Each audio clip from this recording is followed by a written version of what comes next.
Hello friends, welcome to edu.net tutorial.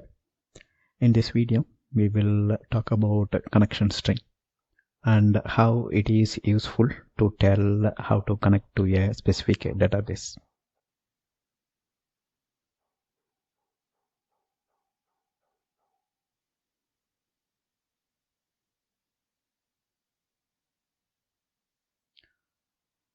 So system.data.sql client namespace provides all the provider class related to SQL Server database, right?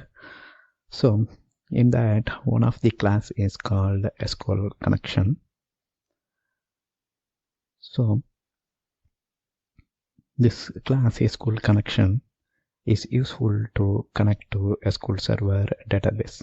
So the system.data.sql client namespace provides a class called SQL connection to connect to SQL Server database.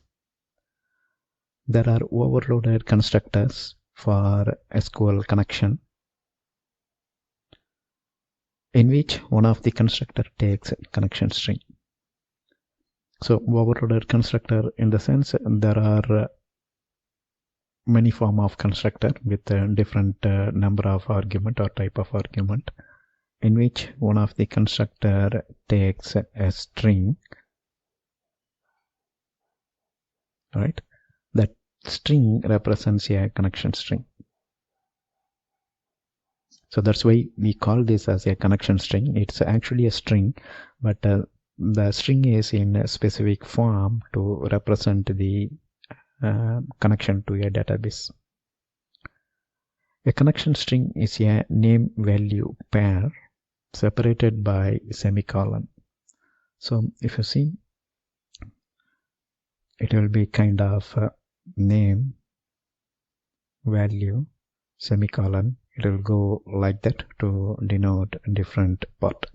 So this is completely a connection string or completely a string, but the string is in specific format and we call that as a connection string, and that connection string is passed to one of the constructor of SQL connection.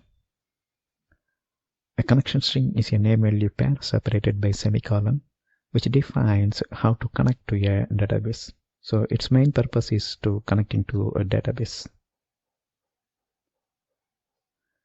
edu.net provide a utility class called ConnectionString Builder. So the ConnectionString Builder class helps in building a connection string. edu.net provide ConnectionString Builder class which helps in building a connection string. So in the next coming video we will see how to use this ConnectionString Builder class. Alright, so this class collects connection by part, and assembles it. So say for example, if we want to connect to SQL Server using the SA account and password, for example, let's consider ABC123. So if you see, this is actually the username and this one is password, right? So this class collects the connection by part. So connection by part in the sense here is the parts. So one is username and another one is password. So if you see here, these are all the by parts. One is username. Let's say this is part 1 and another one is password. Right. So the connection string builder class will assemble this and forms a connection string, key value separated pair, right? That's the duty of this connection string builder. That's all here in this video. Thank you for watching. Bye.